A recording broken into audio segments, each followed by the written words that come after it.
Humanity. In every episode, I tell you powerful true stories filled with great wisdom that you can use in your own life as you strive for a higher road to travel. My featured guests will have their own unique stories to tell that enlighten your mind and your soul. So kick back, relax, and learn the secret to success when you take the high road.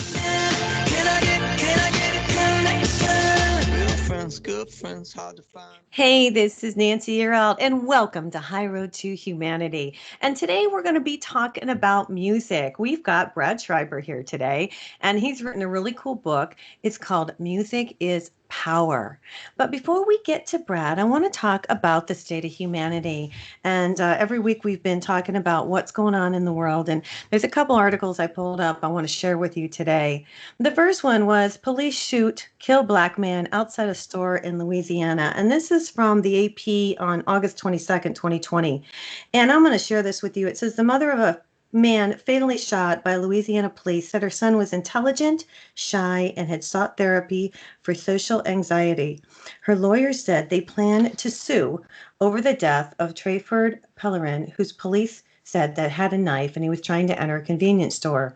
Now, the shooting Friday night was captured on video, and the state ACLU condemned what it described as a horrific and deadly incident of police violence against a Black person. Both the ACLU and the Southern Poverty Law Center quickly called for an investigation. Now, I want to also say that the police say on Friday night, Lafayette officers followed Perlin in 31. He's 31 years old on foot as he left a convenience store where he had created a disturbance with a knife. Now, Louisiana State Police said stun guns failed to stop him, and the officers shot Perrin as he tried to enter another convenience store, still with the knife in his hand. So I don't know what happened on this one, but that's, I don't know what's going on out there, you guys, but it's getting crazy. Now we talk about in Kenosha, Wisconsin, Jacob Blake Jr. Now, everybody's heard about this, I hope. He's 29 years old. He was shot in the back 7 times.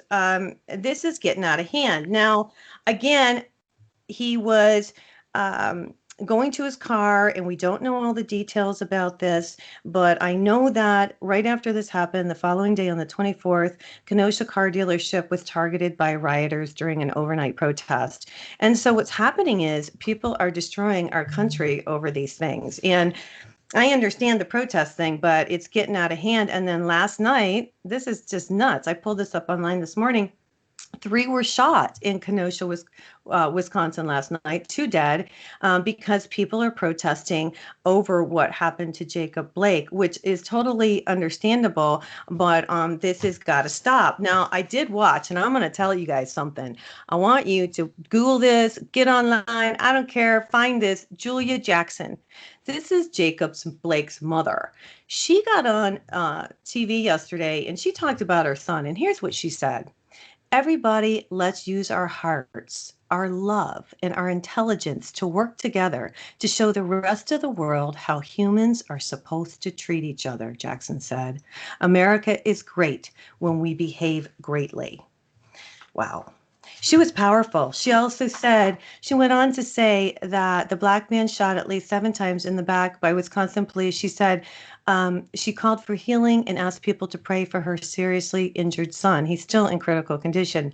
She also said citizen police officers, firemen, clergymen, politicians, do Jacob injustice on this level and examine your hearts. We need healing, Julia Jackson said. And then she also said, as I pray for my son's healing physically and emotionally and spiritually, I also have been praying, even before this healing, for our country. So let's say a little prayer. And I want you guys to check out her speech, because this woman was heartfelt and she was right on. She was like, this has got to stop. And she called for all the violence to stop in the country right now, and for people to come from their hearts. So having said that, I'd like to bring on Mr. Brad Schreiber. But Brad, before I do, let me give the audience a little information if they don't know who you are. He's worked as a writer in all media, as well as a producer, executive director, and actor. His latest book, Music is Power, is a history of socially conscious music in all genres. His book, Revolution's End, was honored by the International Book Awards and Independent Publisher Book Awards. Becoming Jimi Hendrix, an early years biography, was called Fascinating by the New York Times. Wow. And it was selected for inclusion in the Rock and Roll Hall of Fame. That's so cool, library. He created the TV series North Mission Road, which we'll have to ask him about that, which ran for 6 seasons based on history of the LA coroner Death in Paradise. Hey, Brad, welcome to High Road to Humanity. Oh, thank you very much. I've been looking forward to talking with you, Nancy. I've been looking forward to talking to you too, because you wrote this book, Music is Power, Popular Songs, Social Justice, and the Will to Change. Yeah, I mean, that subtitle, I don't know where it came from in my head or my heart, but something about the will to change really stayed with me. You know, we have a history in this country that goes back to the 1920s of writing music that's socio-political, that asks to change the things that we feel are wrong, and yet we still have ills in society.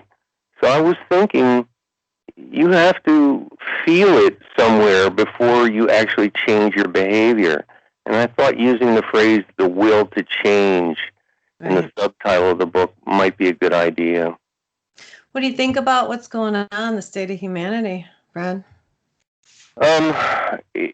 It makes me despair, but part of my brain always goes to what could actually help correct problems. So you're talking about police shootings. I already see a positive change since George Floyd was killed. Not so long ago, say 6 months ago, in the United States, if an officer shot an unarmed man, that officer wouldn't even be reprimanded or put on leave, let alone, see justice. Now you're seeing when that happens, immediately the officers are put on leave. Some of them are fired. And there could be a very positive change next year when the officers involved in the George Floyd killing go to trial. Because if they're found guilty, even if it's just like a year in jail, even if it's something as small as that, it sets a legal precedent. And then other police departments realize, you know what, they're starting to criminally charge us for these things.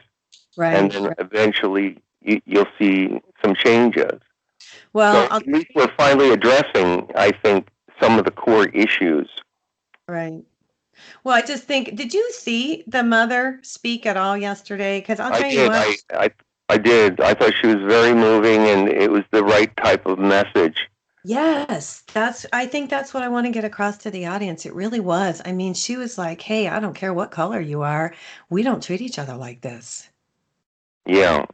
Yeah. Yeah. I think there are a lot of things also combining to frustrate people, and well, most of the protesters, I think you would agree, are peaceful.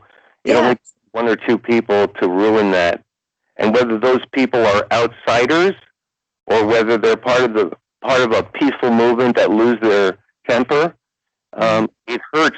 It hurts the message when people are trying to peacefully protest to set someplace on fire. Right, exactly. And that's what they're doing. And it's like, I'll give you a green light to go ahead and loot and steal and destroy people's property. And that's not fair. I'm really glad you wrote this book. Why did you write this book? What motivated you? Was it the times or what is it that motivated you to write this? Well, Nancy, I started writing this before Trump was elected. And, I don't need to go on and on about what I think about the United States of America since Trump has been elected. But I had always loved all kinds of music. Right. And I kept thinking there's no book that really has covered the whole history of political music. Every genre, from, union songs to psychedelic to comedy to hip-hop, you name it. And I thought that the times were right for that, and I started this maybe 6 months before the 2016 election. Okay. Well, it's really interesting. You guys, if you're watching me on YouTube, I'll hold the book up. It's called Music is Power. It's got a really cool cover, by the way. And he starts out, and we'll talk about this, from the very beginning when the workers were, you go back into the 1900s. And you talk about Joe Hagelin. They called him Joe Hill. He was a union organizer, right? And Yeah. you go back and say how his songs were so important. And I wrote this down because I thought this is really cool. I pulled this out of your book. He says, so this guy, he's in the 1900s and he's a union organizer. And he says, a pamphlet, no matter how good it is, never read more than once, but a song is learned by heart and repeated over and over. Hmm. Yeah, Yeah. Joe Hill sadly was executed for a murder he did not commit. Wow. And when he realized that the state was railroading him because they didn't like his union organizing, he Right. accepted his fate. And the last things he said famously were, "Don't mourn, organize." So he left people with that message that Wow. that things change from the bottom. Right. Barack Obama used to say that. He'd say, "I want to change things as much as you do, but I need your help. You need to send the message to the country that this has to change, and then I will, deal with it in Washington, D.C." And that's Right. right. That's the way things change. Well, and you talk about so many different people in this book. I mean, you talk about Woody Guthrie from Oklahoma. You talk about the time when he talks about some history when you wanted to go to Los Angeles, you had to have $50 in your pocket. There was a bum blockade that you couldn't even go in and live in California unless you had a certain amount of money. I didn't know that. You told a lot of history in this book. Oh, Right. yeah. Well, It's it's funny. cool. When I was in the fourth grade in Santa Monica, California, we learned the Woody Guthrie song "Do Re Mi," and Okay. the girls Okay, in so that. I didn't know that. Yeah, that's Woody. And Well, I remember as a kid singing the words, right. "You ain't got the do re mi, boys. You ain't got the do re mi. Then you better go back to beautiful Texas, Oklahoma, Kansas, Georgia, Tennessee." Oh, funny. Hey, listen, we got to go to commercial break, but we're going to be back here in a minute with Brad Schreiber. We're going to talk about music and the power that music has. And this is Nancy Earl. This is High Road to Humanity. We'll be right back. Hang on, we have more stories to tell. They didn't put my new song in, Ben. Yeah, Roy is getting over being sick. He got diagnosed with strep. Oh, no way. Yeah, but Oh, I thought he was well, going to get it done. okay. I feel bad then. I'll take care of it today. Oh, you're awesome. You're awesome. Hey, how did you like the song? Come on, this guy wrote it for the show. His name is Dan Hughes. I'm going to bring it up when we come back. What do you think? Yeah, it was interesting. It was Oh, an come interesting. on. Wait a minute. You don't like the guitar? You don't like the No, song? I liked it. It was just I haven't heard anything quite like it. So So you think it's good? yeah. Brad, I got a new song for the show. Oh, that's wonderful. Congrats. Well, yeah, well, I had the song by, and I'll tell you this, I had the song while we're on commercial break. He'll tell us when we come back. But so it was One Republic, but they told me I couldn't use it because of the copyright. And I said, okay. And I couldn't get in touch with anybody to let me use it. So it was weird. This guy out of the UK just caught me on LinkedIn and said, hey, if you ever need any music. And I said, yeah, I do. And so he wrote me the song, and it's kind of cool. So it is about the high road. It's called High Road. So we'll see what Nice. happens. Yeah, so you guys are Right. going to plug it in for this show. That'll be, see, now that's really cool, Brad. It'll be plugged in for this first show. Nice. Very nice. Yeah, because this is a music show. I love that. See how God works? That's Yeah. funny. Yeah, perfect. Yes, that's what I think. Anyway, but it's got a really like heavy metal guitar entrance because I thought it needed to be like, in your face kind of thing. So we'll see. Ben, how we looking? Pretty good. We've got about 40 seconds till we come back. All right. And what do you want to talk about next? You know what? I just want to keep going on. I've kind of got a little genre. Let's go into Joan Baez. I was going to say, Great. let's talk about Joan Baez.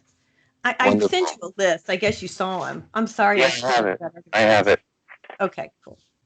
We'll do Yeah, that. Tony's great. Yeah, and then Marvin Gaye, of course. So he's like, wow, yeah. Yeah, What's Going On is a really important album. Right. Okay, cool. 15 seconds, still tunes. Okay. Get ready to come back here.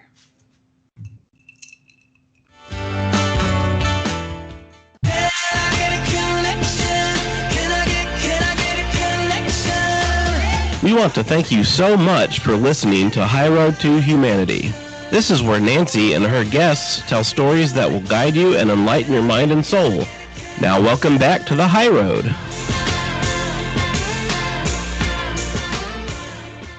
Hey, welcome back to High Road to Humanity. Hey, you guys, I just want you guys to know that we have a new song. Dan Hughes out of the UK wrote a song just for High Road to Humanity. And so I wanted to kind of give him credit and mention that. And this is kind of a special show. I'm really glad that Brad Schreiber's here today because we're talking about music and how much power. And Brad, before we get into the artist, will you talk a little bit about the energy? I just was thinking that you and I had discussed this earlier, how important the energy of the music is. Can you address that real quick? Yes, it works in many ways, of course, Nancy. It's not only the artist sending a message out into the world that then inspires people to change, but sometimes we need to hear music to soften the blows of the world. Music that makes us happy, music that makes us cry and then feel cleansed and strengthened. So music works in a variety of ways, and neurologists are still amazed because it works in the brain and they don't exactly know how it works. It lights up more areas of the brain than any other stimuli. So right. I definitely wanted to push that when I wrote Music is Power. Right. Well, and it's true. You know, they heal people with the healing crystal bowls. It's the vibrations that heal our energy fields, and that's a whole nother show. But the music, I feel, does the same thing. It's the vibrations and the notes that resonate with us. And so, thank you for explaining that to us. You wrote about so many different people in the book, and so I picked out a few that I thought were cool. One was Joan Baez. Yeah, you couldn't have picked a person more dedicated to making the world a better place than Joan Baez, Nancy. Okay. She has led a remarkable life, and even though she says she's retiring now from touring, I mean, just listen to this list of things. She was there in Berkeley during the birth of the free speech movement in 1964. She was personal friends with Martin Luther King during the civil rights movements in the mid-'60s. She went to Vietnam in 1973 during one of the worst periods of bombing to sing and perform in both South and North Vietnam. Wow. Her whole life has been dedicated to trying to, send healing energy to people. And on a personal note, I remember when in 1978 that the mayor of San Francisco and a supervisor were both assassinated by another supervisor, George Moscone and Harvey Milk. And so on that night, Joan Baez immediately drove up to San Francisco and did an impromptu concert for 40,000 people in front of City Hall. And I was there. It was so beautiful. Oh my gosh, how wonderful. Wow. Yeah, that's the person she was in her touring. That's crazy. And at 75, I guess she's entitled to relax a little now, right? Right. Well, and her fourth album was We Shall Overcome. Yeah. Of course, even the hit that she had, the night they drove Old Dixie Down, which was also done by the band, is fascinating because it's condemning war from the view of a Southerner during the Civil War. Okay. So isn't that an interesting choice? And it's appropriate for our times when you see, monuments and Confederate flags coming down and trying to heal the wounds from that war and that period. She was ahead of her time. Yeah, and totally dedicated her whole life to it. Obviously, she was involved with Bob Dylan and toured with him when he went to England. Right. She's led a really remarkable, wonderful life. That's fantastic. You were lucky to get to see her perform back then. That's a classic, that's a one-in-a-lifetime kind of thing, right? Yeah, and we needed it so badly. The city, San Francisco, was just being torn apart. Wow. There's another person that I asked you that we wanted to talk about today, and it's Marvin Gaye. And man, I'm from Detroit, grew up in Ohio, but moved to Michigan when I was a teenager. And, Motor City, and you hear all the cool stuff about Berry Gordy and Motown Records. And I love how you tell the story. I mean, about Marvin Gaye. And I want to know if, talk about Tammy Terrell too, if you will, because I thought that was, I didn't know any of this. So you really enlightened me on this book. Oh, thank you. Well, I brought up Marvin Gaye, of course, to What's Going On was a remarkable album, and maybe the first serious attempt in popular music to talk about destroying the ecology and the need for us to really caretake the earth, because if we don't take care of it, it's not going to take care of us, sort of thing. Right. And he had to convince Berry Gordy to do that music because Berry Gordy felt politically motivated music wouldn't sell. Yeah. And he was it kind was of a phenomenal how successful that album was. Right. Well, and I thought it was interesting that Berry Gordy worked, because he worked on quality control. I thought this was interesting because he worked on the line for the cars, for the automobile industry in Detroit. Yeah. And so when he went into, developing Motown Records, he actually had a committee called Quality Control. He ran it kind of like he knew, that's what he knew. He knew the line, of the automobile industry. So when he put Motown together, I thought that was really interesting. But the bad part about it for Marvin and for a lot of other artists is that you say in the book that he wouldn't let them do their own thing. It was like whatever he wanted is what they sang. Yeah. Yeah. And Marvin Gaye threatened to leave the label Right. if Berry wouldn't release What's Going On. So this would never happen today. An executive at the label said, you know what, just between us, I'll release 100,000 copies as a single of What's Going On, even though Berry said no, and we'll see how it does. And it was incredible. Right. And so that success led to Berry Gordy finally saying, okay, fine, we'll release the album.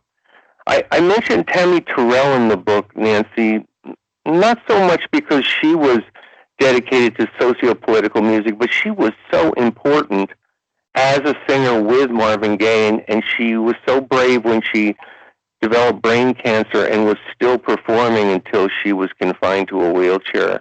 And I think, I just felt that in my heart, and I wanted to mention her bravery and her involvement in, What's Going On and the whole Motown Records thing. Right. Well, and they sang "Ain't No Mountain High Enough" and "If I Could Build My Whole World Around You" as a duet. And then, that was just "You're All I Need to Get By." That's another one. "Ain't Nothing Like the Real Thing." I mean, boy, these guys, they just, I'll tell you what.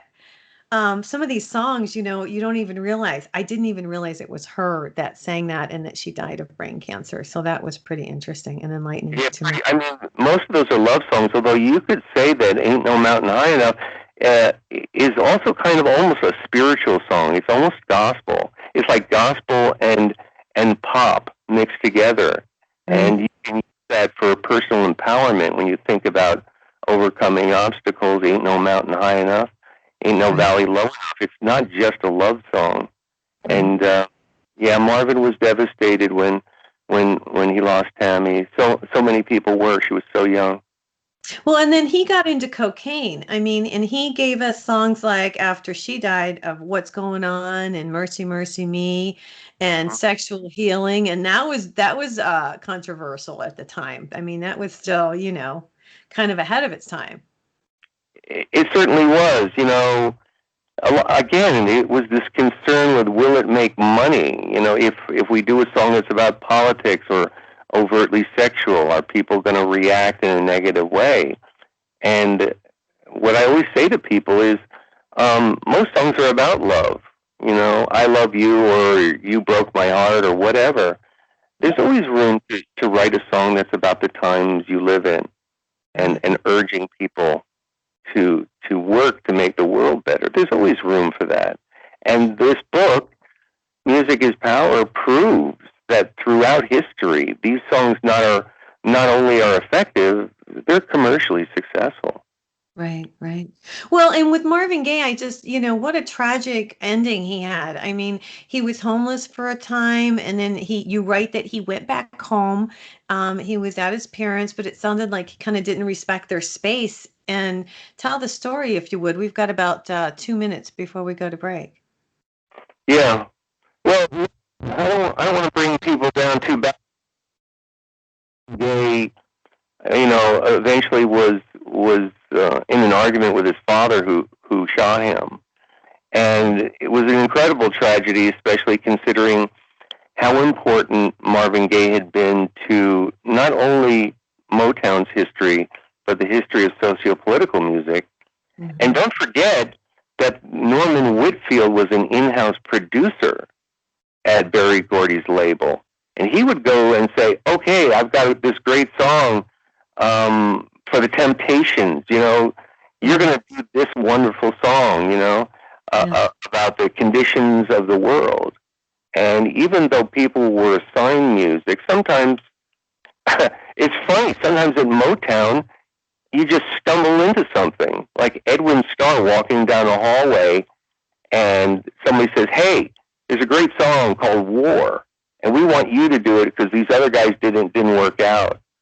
And Edwin Starr goes, okay, fine, but I got to do it my way, and I got to growl, and I got to throw in improvisational little words here and there. Yeah. And you get this classic War by Edwin Starr just by accident, walking down a hallway at Motown Records. Come on, nothing's by accident. Maybe not. I mean, like you said, he ran things as if it was an assembly line. Right. So there was good quality control. There was a lot of control over the musicians and artists. Right. But, once Marvin Gaye had that hit, it made the way for people like Stevie Wonder to do what he wanted to do. Exactly. Living for the city. Hey, we're getting ready to, I hate to cut you off here. We're getting ready to go to commercial break. Hey, listen, you guys, pick up this book. It's called Music is Power. It's by, it's popular songs, social justice, and the will to change by Brad Schreiber. And this is Nancy. You're out. This is High Road to Humanity. Make sure that you subscribe to the podcast on iTunes. Okay, Ben, I did my best there. I'm not used to having you do this. Give me the countdown. You know what I mean? It's all good.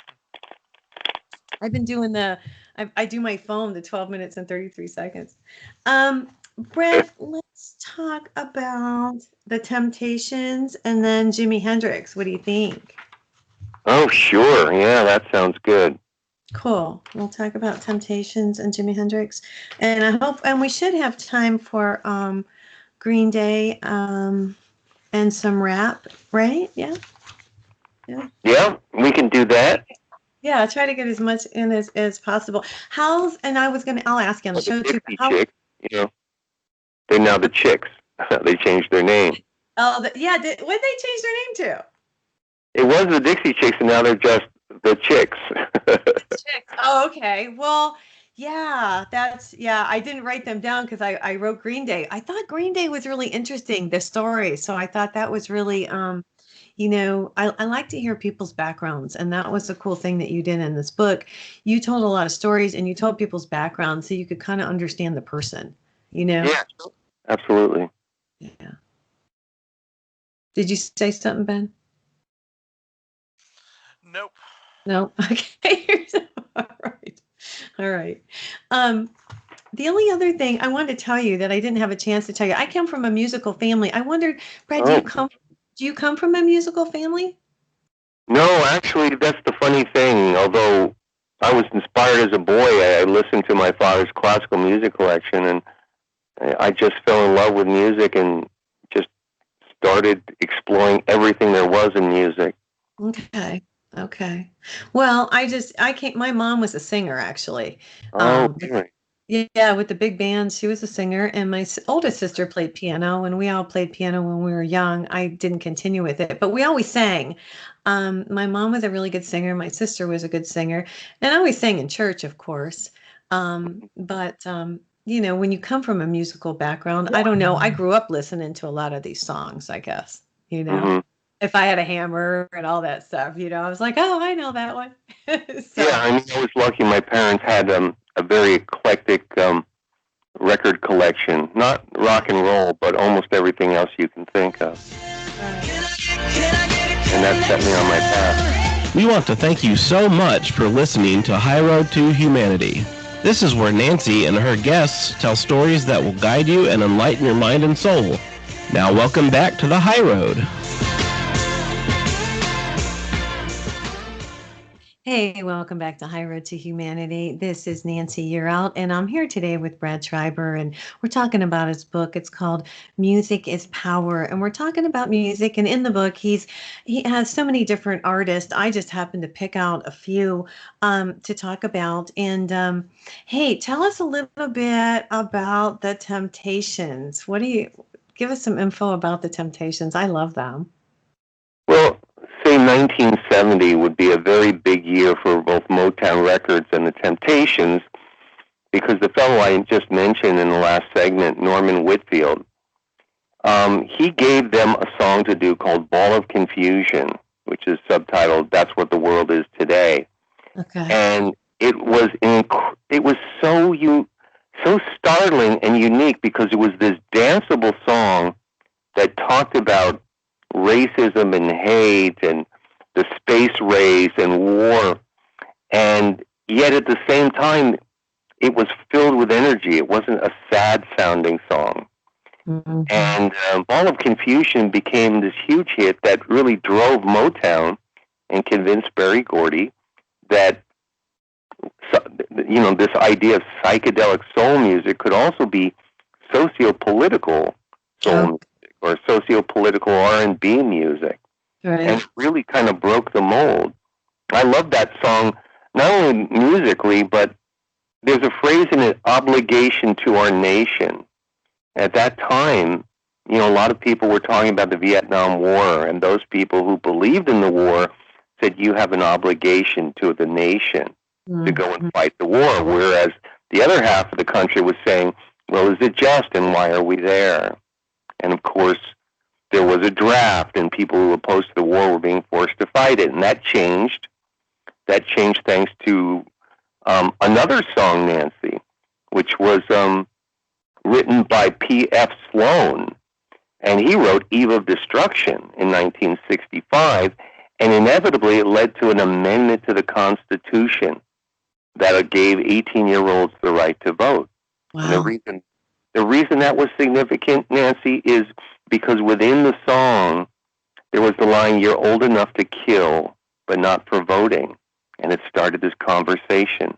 And then Richard Nixon finally okayed the 26th Amendment that gave 18-year-olds the vote, as well as going to Vietnam.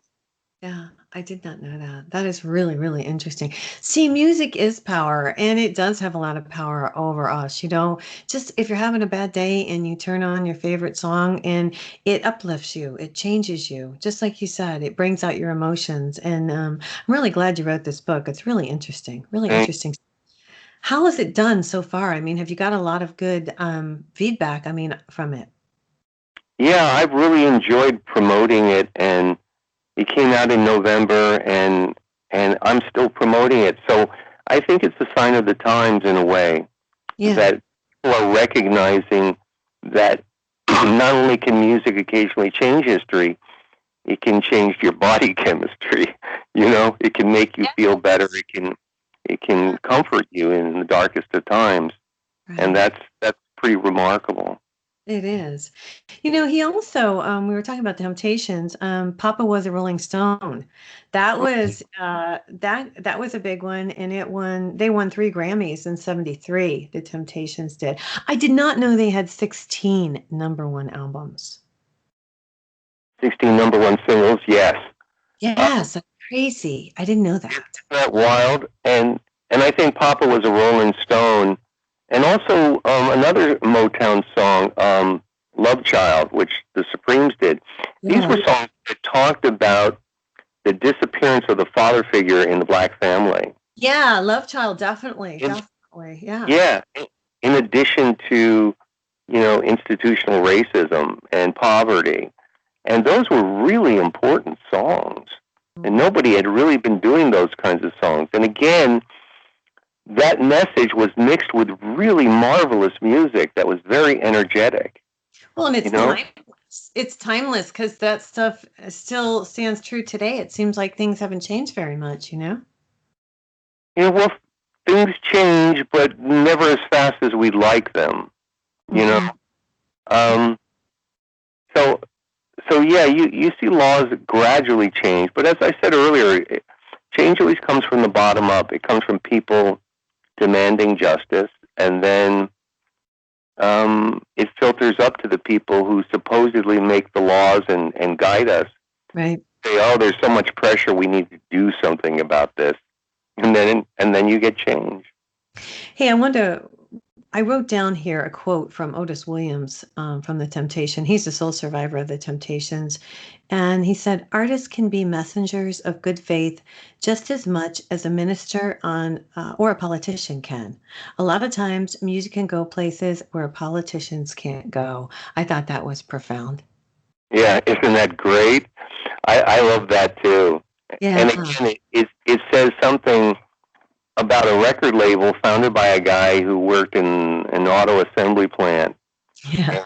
And he, despite the control he exerted, there were so many amazing groups and composers and singers to come out of Motown. Right. And like I said, it gave the freedom, with the success of Marvin Gaye and the Temptations and so forth, it gave the freedom to other artists in Motown and then other artists in the whole industry to do what they wanted to do.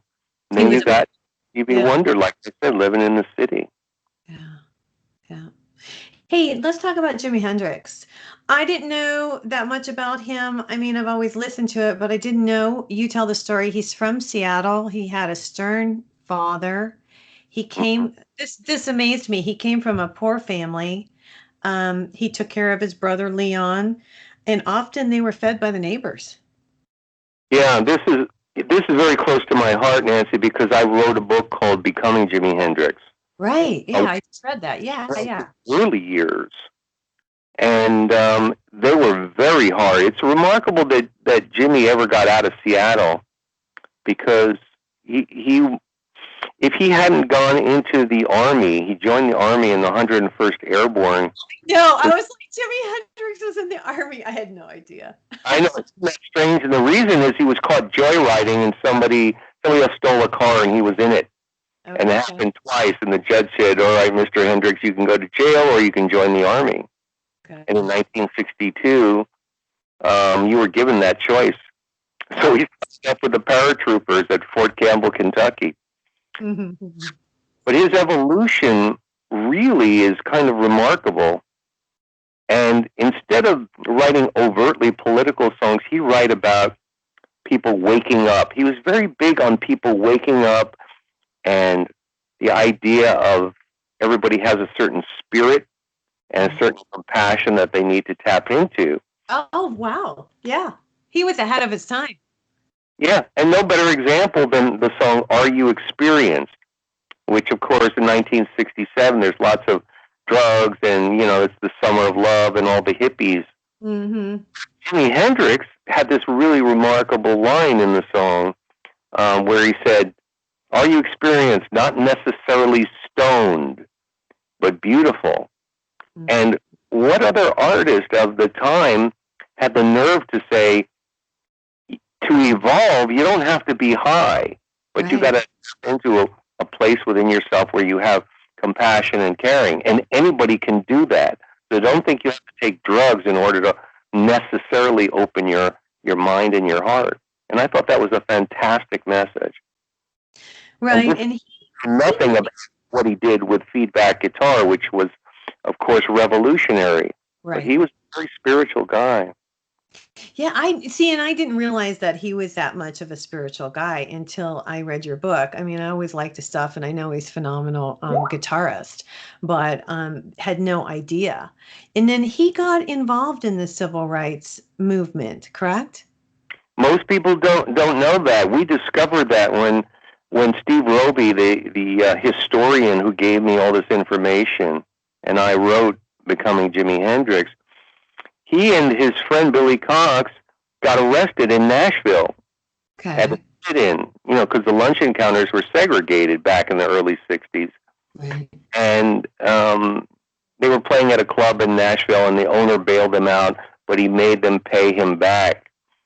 But Jimmy was not a guy who would proselytize. He was a guy who would use imagery and poetic language to talk about evolving, or sometimes just the sound of music. Well, it's tragic. Well, I was just going to say his death is so tragic. We've got about 2 minutes to break, but talk about his death. It's always been a little controversial, hasn't it? Yeah, I come to the conclusion that forensically, there's proof that Jimmy was killed, and I believe it was by his manager, who was a very nefarious guy named Mike Jeffrey, a former British intelligence agent who actually was managing Jimmy at the time, and wanted to basically control Jimmy. And when Jimmy didn't want him to control the band in London, they found Jimmy lying on a bed. There was red wine poured down his throat that went into his lungs, and 9 German sedatives. Right. And I don't believe that Jimmy committed suicide. I think he was taken out. And so when people talk about the 27 Club and all the rock and roll artists who overindulged, I always tell them, okay, Janis and Jim Morrison and Kurt Cobain, but not Jimi Hendrix. Jimi Hendrix was killed by his manager and some other thugs because he wanted to take over the catalog. Wow. And that's crazy. People do really crazy stuff. I mean, and how talented he was, and what a good person he was, and to see him taken out like that. Hey, you guys, this is Nancy Yearout. I'm here today with Brad Schreiber. He's got a wonderful book out. You got to pick it up. It's called Music is Power. If you're watching me on YouTube, I'm holding it up here. I hope you guys will check it out. We've got one more segment, and we've got some more artists to talk about. I think we're going to talk about Green Day, and we're going to talk about some hip hop too, which will be kind of fun, and some rap. So this is Nancy Yearout. This is High Road to Humanity. We'll be right back with the High Road and more. Thank you, Brad, for talking about how he died, because I've seen different things about that, and it's really almost like they've proven that he was killed. Yeah. Mike Jeffrey even admitted it to somebody. Oh, he did? Oh, yeah. We can sort of finish up with that when you come back if you want to. Okay. He actually told a roadie that he had to take Jimmy out because Jimmy was going to leave him and go with other management. Oh, my God. Okay. Why did you write that whole book on Jimi Hendrix? Were you just really interested in him, or what was the motivation that made you write that? Oh, the historian didn't know how to write, but he had a big agent in New York who said, this information is fascinating, but this is a mess. Why don't you find someone to write it for you and split it? And he came to me. Okay. And that's how it came about. Okay. All right. I wonder, because, and I'd like to get that and read it, because I think that would be really interesting. And so it's in the Rock and Roll Hall of Fame. Yeah, they have a library that they select certain books, and that's cool. Yeah, I can email you a PDF of it if you want. Yeah, that'd be great. What an honor, though, See, now I'm from Michigan. Well, grew up in Ohio and then moved to Michigan when I was about 15. So, when I watched all the rock concerts in Detroit, and we had so many great bands. I mean, you go to the bar and watch like a band, and they were famous, we're getting ready to come back. But anyway, I still think the Rock and Roll Hall of Fame should have went in Detroit. I just want to tell you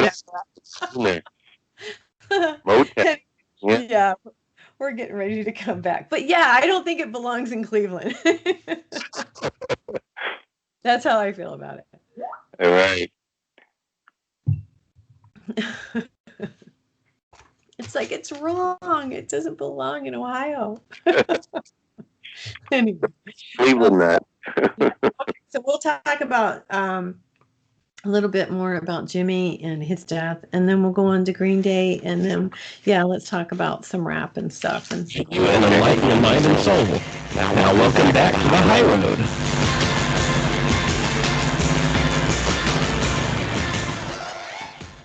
Hey, this is Nancy Earl, and welcome back to High Road to Humanity. I'm here today with Brad Schreiber. Brad, it's been a pleasure to have you on my show today. I just want you to know. I'm looking forward to it. I knew it would be a great discussion. Oh, thank you. I'm just so happy you came. Let's finish talking about Jimmy. We were talking about Jimi Hendrix's death, and continue on and give us some more information about that, if you would. Yeah. Mike Jeffrey, the manager who caught up with Jimmy in London, and obviously forensically, there's no way Jimmy committed suicide. With the red wine poured down his throat and the 9 German Vesparax sedatives. Jeffrey wanted to control the catalog, and if Jimmy died, Jeffrey would be able to make money off of all those recordings because Jimmy recorded constantly. But he got his just desserts somehow. He died in an accidental plane crash when he was asked to fly back to London to stand trial for stealing money from other bands he represented. So it was almost like somebody upstairs said, you took out Jimi Hendrix and you're going to have to pay. And he did. He went down in that airplane crash before he could fly back to London and stand trial. And I don't say it to be morose. I just tell people that story so they know that Jimmy was a very special kind of person, a very open person. Very spiritual person. I love the story of how once he was in New York and talking with a taxi cab driver, and Jimmy said, we're going to do some recording, and the guy was so enthusiastic that Jimmy said, well, why don't you park the cab and, we'll have you play a tambourine or something. Oh, wow. And he did. And kind of naive and innocent he was, which is very unusual for a very rough business like the music business. Right. Hey, let's move on to Green Day. I didn't know any of this. This is such an interesting book for all you people out there who really love music, and I think most people do. This is a really interesting book. You say that these guys had a tough upbringing. I mean, one of them, Billy Joe Armstrong. Yeah. His uncle Jay was shot to death on a parachuting mission in Vietnam, and that really affected him. And then you say Trey Cool, he was the drummer. You say he was the son of a Vietnam veteran, is that right? A Marine helicopter pilot, and he saw war, or his father saw war, and it really influenced him. And then Mike Dirnt was adopted, and his mother was like a heroin addict, and his adoptive parents divorced. And man, what it showed me was they all really had tough childhoods, and they were affected by war. Yeah, and so American Idiot, which was phenomenally successful as an album, and then became a Broadway musical, maybe the most rock and roll musical ever to hit Broadway, was really influenced by the pain that they all experienced. And for example, Billy Joe Armstrong talked about the impact of September 11th. He said it completely changed the climate, and it's impossible not to be affected by that and everything it spawned. This war, referring to the Iraq War, more paranoia, the terror alerts with different colors. So, interestingly, Green Day's American Idiot came like a year and a half after the Dixie Chicks, who are now called the Chicks, had gotten into trouble for criticizing the Iraq War. Right. They didn't even do a song about the Iraq War. They just, said the President of the United States, referring to George W. Bush, we're ashamed he's from Texas like us. And all of a sudden, when they came back to the U.S., country radio, the labels, the fans were all attacking them and destroying their their records. Right. And that backlash was gone 18 months later when the Iraq War proved to be a disaster, and Green Day was talking about the terrible effects of war. Right. And it all went back to what you said, Nancy, about their youth and how the Vietnam War impacted parents Right. of the guys in the band. Yeah. Well, and Yeah. that's where a lot of their music came from. It's interesting. People write what's in their soul. People write what they feel. And that's what I picked up from them, from Green Day. Yeah. And it's kind of interesting, too. I mentioned that their musical, which was really successful, I saw it here in Los Angeles, and it was very powerful. It was not quite punk music, but it was really close to being metal, punk, and rock and roll all blended together. And Right. it's Like a story of drug addiction and how war and drugs really can ruin the family structure. Right. And it was about three buddies, and what a coincidence. Three guys in Green Day, who were all friends, and then the musical about three people who were impacted by war and drugs. And what it did. Yeah.